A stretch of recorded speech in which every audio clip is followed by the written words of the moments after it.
Everything about Donald Trump is falling apart. His administration is now less popular than they have been at any other point other than around November of 2017.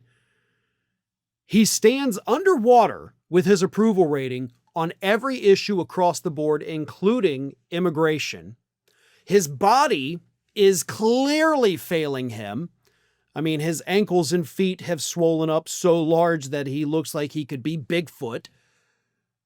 And of course, his mental state is worse than both of those other things combined. I mean, as bad as his polls are, as bad as his policies are, as bad as his physical health is, they're all still so much better than his very obvious mental decline that we're watching happen in real time. This Epstein scandal has broken him in a way that, honestly, we've never seen. Now, I will point out, by the way, that the last time we saw Donald Trump this unhinged, this incoherent, and this desperate and panicked was during his Manhattan trial. And during that time, we saw, kind of similar things to what we see now. But now it seems worse. Like the trial should have been worse, but this is worse. His response is worse. The decline is so much worse. And this isn't one of those instances where you suffer a few weeks or months of cognitive decline and then bounce back. This isn't what doesn't kill you makes you stronger. It's a significant, permanent weakening of his mental state.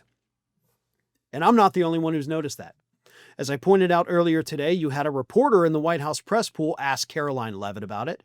You have had former Trump associates like Lev Parnas repeatedly talk about Donald Trump's failing mental health, and even former Republicans who have now come over to the left, people like Joe Walsh, who was instrumental in the Republican Tea Party movement.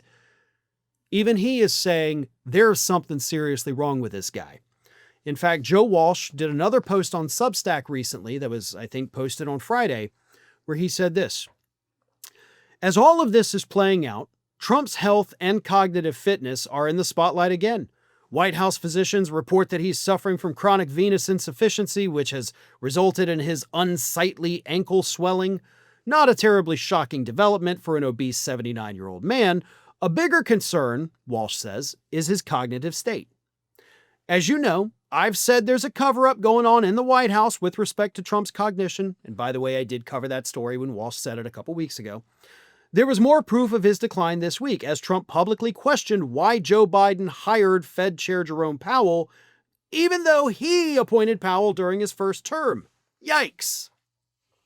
Now, Walsh does give more examples. Of course, there is his uncle in the Unabomber, which didn't ever happen. But the one I always point out, because again, mental health professionals pointed this out months to a year ago, is his increased agitation, which can be a sign of dementia if the dementia is being caused by Alzheimer's. So, it's not just regular dementia, it's even worse because it's being caused by Alzheimer's. So that is horrible, but that is common. So common that they do, in fact, have a medication to address that specific symptom. But the agitation has become visible through Donald Trump's increased use of profanity.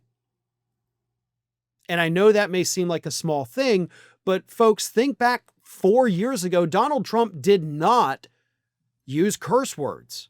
And if he did, it was very rare and very shocking to hear him do that. But now he's posting them on Truth Social. He's saying them, two reporters in the pool. CNN accidentally aired one live because they didn't think they were going to have to do the delay. It's getting worse because his agitation is getting worse. And it could just be agitation because he's just mad, or it could be part of his broader cognitive, neurological problems. And I'm willing to bet, based on what we've seen from this man, with how insane he is going, how untethered from reality he has become, I don't think the increased cursing is just due to the fact that he's madder than ever. I believe this is part of his neurological symptoms. This is part of the dementia. And as we have seen, as we watch that go downhill, it doesn't get better. it continues to get worse from here. Thanks for watching today, everybody. And don't forget, if you're not already, please do subscribe to this channel. We have fresh content going up every single day, and I would really hate for you to miss out on that. And speaking of missing out, if you're not following me across all other social media outlets, then get on it. You can follow the links in the description of this video.